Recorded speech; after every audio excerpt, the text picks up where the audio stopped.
मैं अंधेरे में अभी आगे बढ़ ही रहा था कि मुझे पीछे से घूं घूं की आवाज़ सुनाई देने लगी।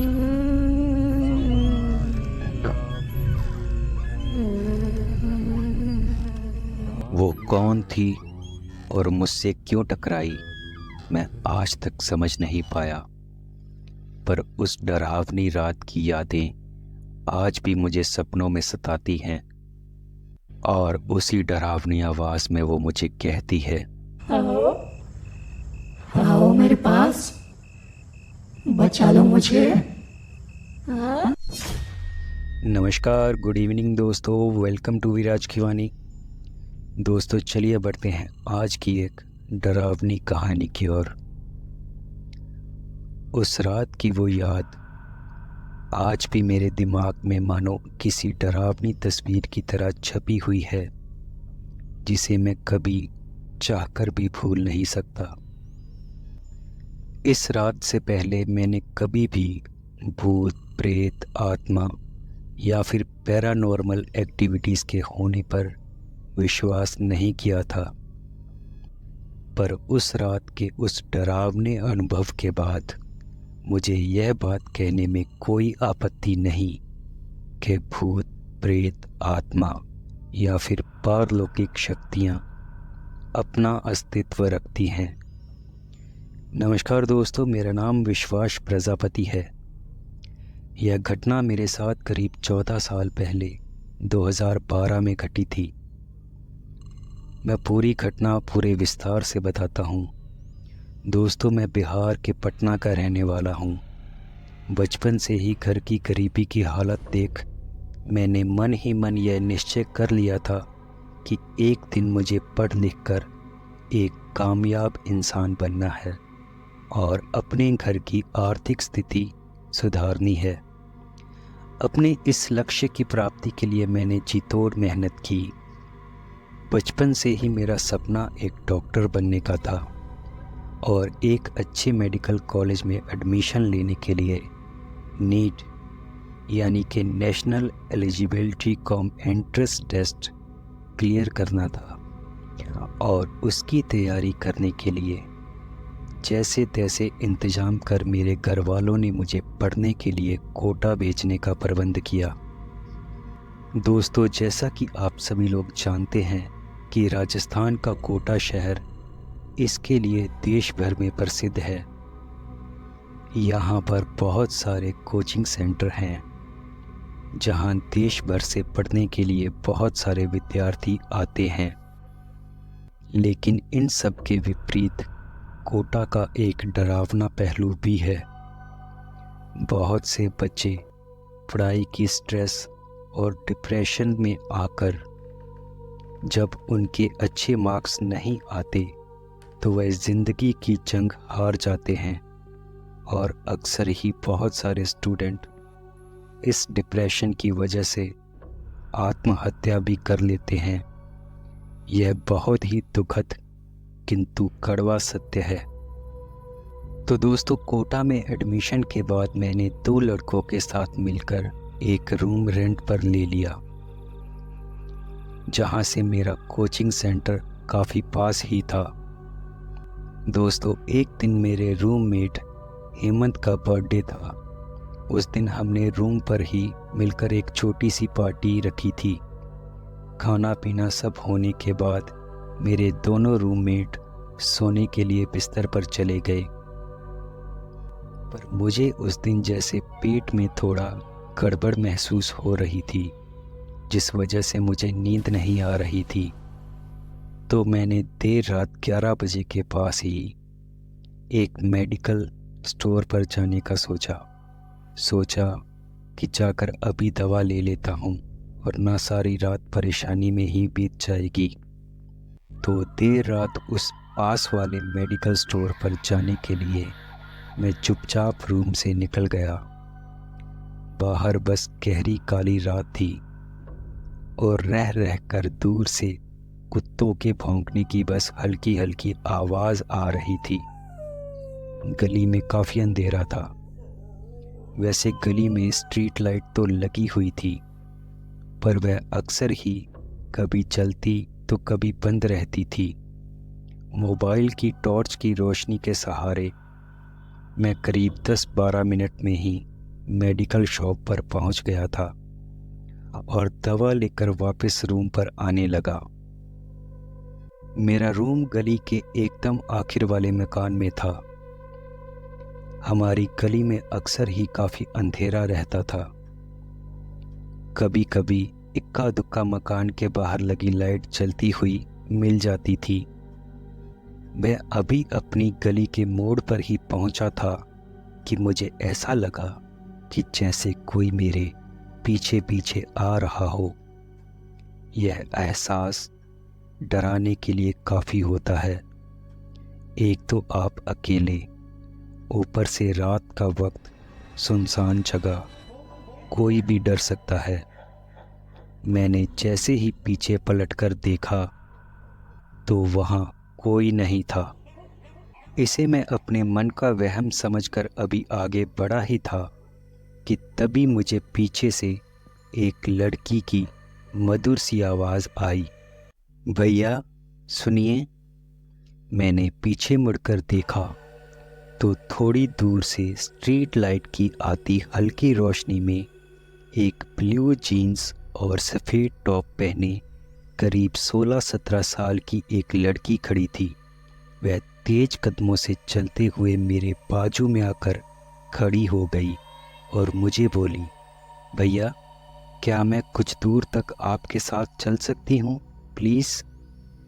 मुझे अंधेरे में थोड़ा अनकंफर्टेबल फील हो रहा है। मैंने भी सहसा ही उसे बोल दिया, हाँ बेटा क्यों नहीं। वैसे मेरी उम्र उस टाइम पर भी यंग ही थी, पर अपने गांव में ही मैं बच्चों को ट्यूशन पढ़ाता था, जिससे मेरा जेब खर्च निकलता था। तभी से मुझे सब बच्चों को जैसे बेटा बोलने की आदत सी हो गई थी। मैं आगे गली की तरफ चल पड़ा और वह लड़की 2 कदम मेरे पीछे पीछे चलने लगी। गली में लगी लाइट रह रह कर झपक रही थी। मैं शुरू से ही अपनी पढ़ाई लिखाई पर ध्यान देने वाला छात्र रहा हूँ। लड़कीबाजी या किसी भी और तरह की बुरी आदत मुझ में नहीं थी। इसीलिए तो मैंने पलटकर एक बार भी उस लड़की का चेहरा नहीं देखा था। मैंने चलते चलते ही कहा, वैसे बेटा इतनी रात हो गई है, तुम कहाँ से आ रही हो? तो उस लड़की ने जवाब दिया, जी कोचिंग से। आज पढ़ाई पूरी करते हुए ज़्यादा ही देर हो गई थी, इसलिए आज लेट हो गई। मैंने भी सहसा ही पूछ लिया, किस चीज़ की कोचिंग बेटा? उसने जवाब दिया, जी नीट की। तो मैं भी एकदम से बोल पड़ा, ओह अच्छा, तो डॉक्टर बनना चाहती हो? तो उस लड़की ने पीछे से ही जवाब दिया, हाँ डॉक्टर बनना मेरा एक सपना है, और अगर कोई सपना पूरा ना हो तो ज़िंदगी बेचैन सी हो जाती है। तभी कहीं पीछे दूर कुत्तों के भौंकने की हल्की हल्की आवाज़ आ रही थी और वह लड़की तेज़ी से आगे आते हुए एकदम से मेरे बाजू में आ गई। तभी मैंने चौंक कर उसके चेहरे की तरफ देखा। पड़ोस के मकान से आती हल्की रोशनी में मैंने उसका चेहरा देखा। वह सच में बेटा कहने लायक ही थी। 2 चोटी किए हुए मासूम से चेहरे वाली भोली वाली गुड़िया की तरह लग रही थी वह लड़की। कंधों पर एक छोटा सा बैग लटकाया हुआ था। वह भी मेरी तरफ देखने लगी कि तभी मैंने ध्यान हटाते हुए बात को बदल दिया और कहा, अंधेरे से डरती हो या भूत प्रेत से? तो वह लड़की तफाक से बोली, नहीं कुत्तों से। तो मैंने भी एकदम से कहा, पर इस गली में तो कुत्ते नहीं हैं। हाँ दूर कहीं भौंकते रहते हैं। पर यहाँ नहीं। वैसे भी इंसान कुत्तों से डरता है और कुत्ते इंसानों से। हाँ, रुककर उन्हें थोड़ा हटकाओ तो तुरंत दुम दबाकर भाग जाते हैं। यह कहते हुए ही मैं थोड़ा सा हंसा, पर वह लड़की बिल्कुल खामोश रही और बस एक टक नज़र से मुझे देखती रही। तो मैं भी फ़ोन की टॉर्च गली में मारते हुए आगे बढ़ने लगा। मैंने ऐसे ही उस लड़की को बोल दिया, अरे अंधेरे और कुत्तों की तो कोई बात नहीं, सुना है ऐसी अंधेरी सुनसान गलियों में भूत प्रेत भी घूमते हैं शिकार करने के लिए। तो वह एकदम से बोली, आप मुझे डराना चाहते हो क्या? तो मैंने भी जैसे गलती मानते हुए कहा, अरे नहीं नहीं बेटा, मैं तो बस देख रहा था कि तुम भूत प्रेत जैसी बातों में विश्वास करती हो या नहीं। तो वह लड़की बोली, भूत प्रेत को बस वही मानता है जिसका सामना कभी इनसे होता है। बाकी सब लोगों के लिए तो ये मात्र अंधविश्वास ही होता है। वैसे भी मैं रोज यहीं से अकेले जाती हूँ, किसी से डरती नहीं। वह काफ़ी आत्मविश्वास से बोली। तो मैंने भी कह दिया, सॉरी बेटा, मेरा मतलब वो नहीं था, मैं तुम्हें डराना नहीं चाहता था। मैंने तो बस सोचा कि चुपचाप चलने से अच्छा है थोड़ी बातचीत हो जाए, वक्त भी कट जाता है और परायापन भी नहीं लगता।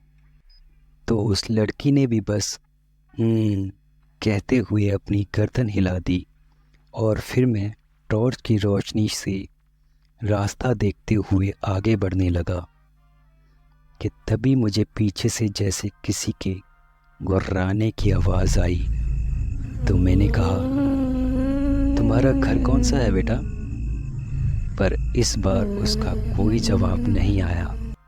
मैंने पीछे पलटकर देखा तो पीछे कहीं भी वह लड़की नहीं थी। मैं एकदम से चौंकते हुए फ़ोन की टॉर्च से इधर उधर देखने लगा, पर वह लड़की तो मानो एकदम से जैसे गायब हो गई हो। मैंने थोड़ा ज़ोर से आवाज़ लगाते हुए कहा, बेटा, ओ बेटा, अरे कहाँ चली गई? पर कहीं से कोई जवाब ना आया। मैं थोड़ा डर गया कि कहीं उस लड़की के साथ कोई अनहोनी ना हो जाए। तो मैं पीछे की तरफ भी गया कि कहीं किसी गड्ढे नाली में ना गिर गई हो वो बेचारी इस अंधेरे में। मैं साथ ही लगातार उसको आवाज़ दे रहा था, बेटा, अरे ओ बेटा, क्या नाम था तुम्हारा? अरे यार, एकदम से कहाँ गायब हो गई? ओ छोटी वाली बेटा, कहाँ चली गई बिना बताए? मैं बदहवास सा गली में इधर उधर देख ही रहा था कि तभी एक मकान का दरवाज़ा खुला और उसमें से करीब 40 या 50 साल की एक औरत थोड़ा गुस्से में ही चिल्लाती हुई बाहर आई। अरे क्यों आधी रात को इतना शोर मचा रहे हो? पागल हो क्या? या आधी रात को दारू पीकर हल्ला कर रहे हो? यहाँ आजू बाजू लोग रहते हैं क्या? दिखाई नहीं देता? तो मैं बोला, नहीं नहीं आंटी, मैं कोई दारू पीकर नहीं आया हूँ, ना ही पागल हूँ। मैं तो एक लड़की को ढूंढ रहा हूँ जो अभी अभी मेरे साथ चल रही थी, अचानक से पता नहीं कहाँ चली गई। तो वह आंटी बोली, कौन लड़की? कहाँ से आ रही थी? और तुम्हारी क्या लगती है?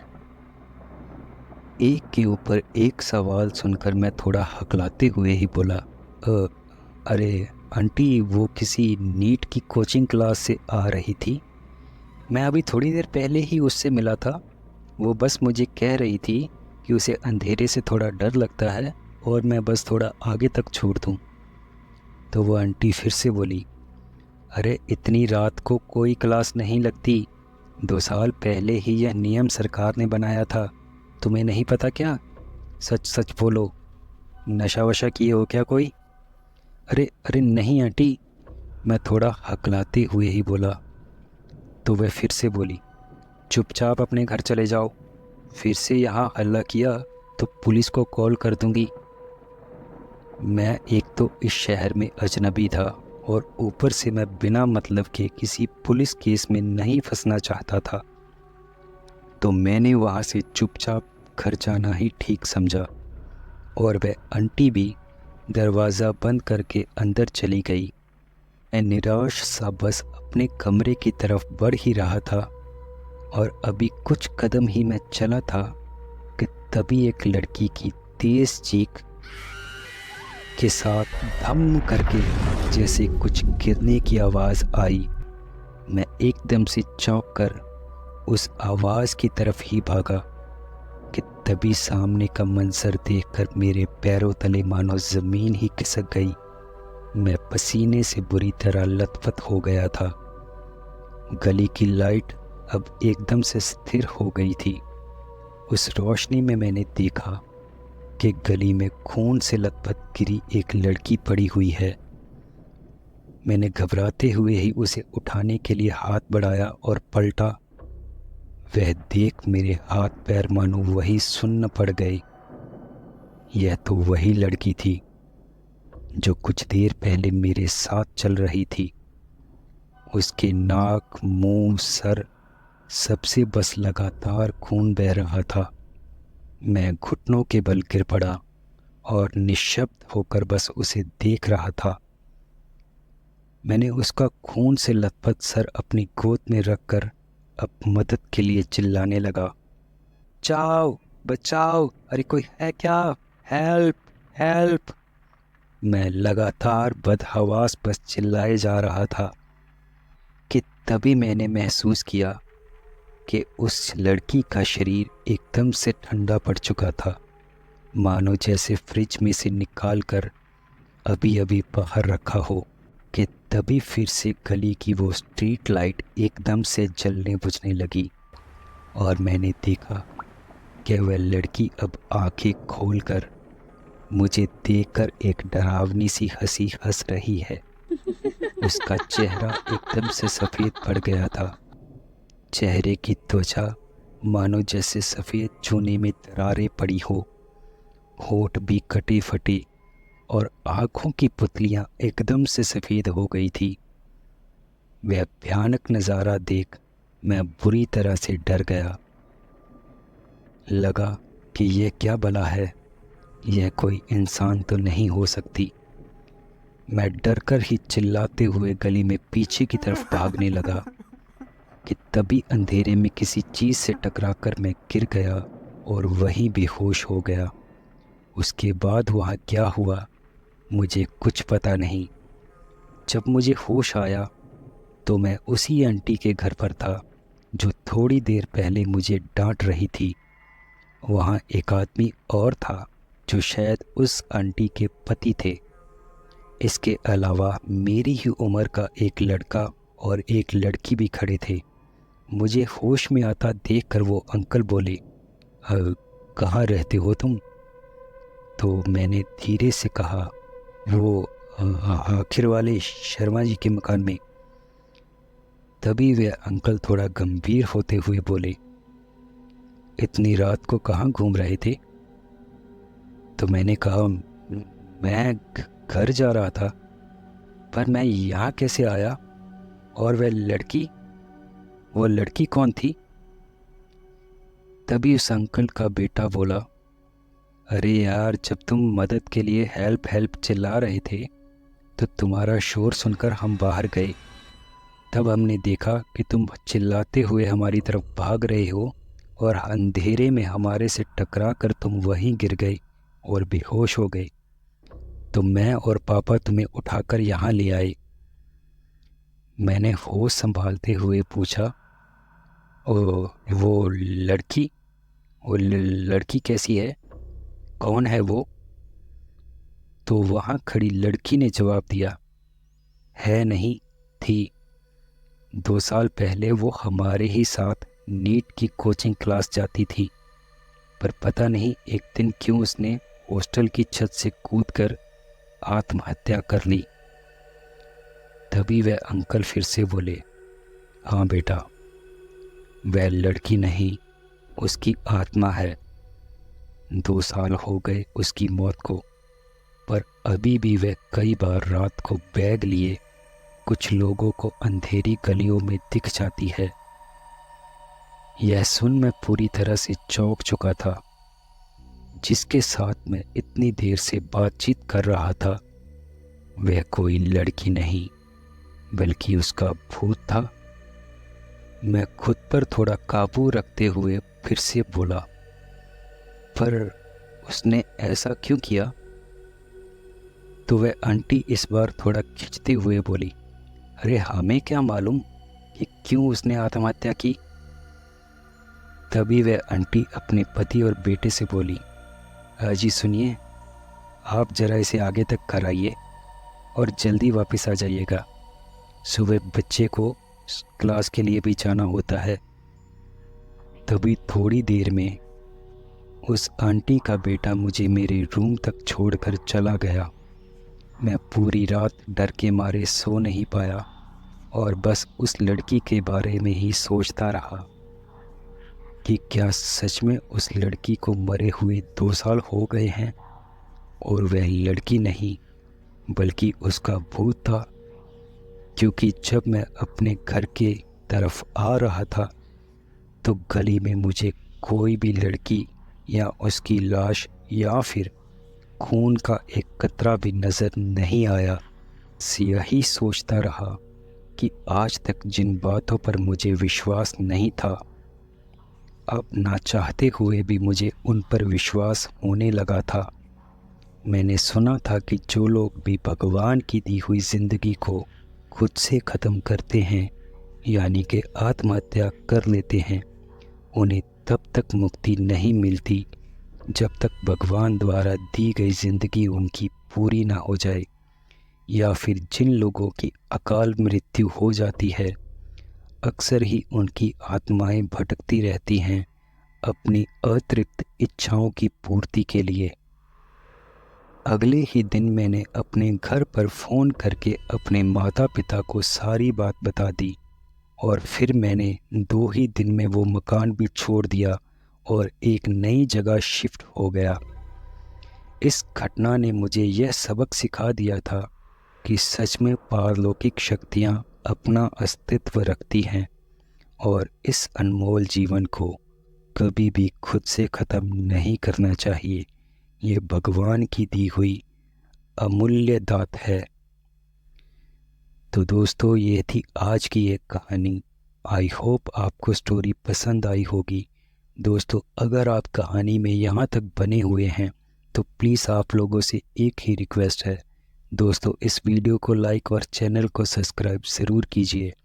दोस्तों, मेरे चैनल का वॉच टाइम कंप्लीट हो चुका है, बस सब्सक्राइबर कम होने की वजह से मैं अपना चैनल मोनेटाइज नहीं करवा पा रहा। दोस्तों, अगर आपको हॉरर स्टोरी सुनना पसंद है तो प्लीज़ चैनल को लाइक सब्सक्राइब ज़रूर कीजिए। इस चैनल पर आपको बेहतरीन हॉरर स्टोरी सुनने को मिलेंगी। तो दोस्तों, बहुत ही जल्द मिलते हैं एक और नई हॉरर कहानी के साथ। तब तक अपना ख्याल रखिए, खुश रहिए। जय हिंद दोस्तों।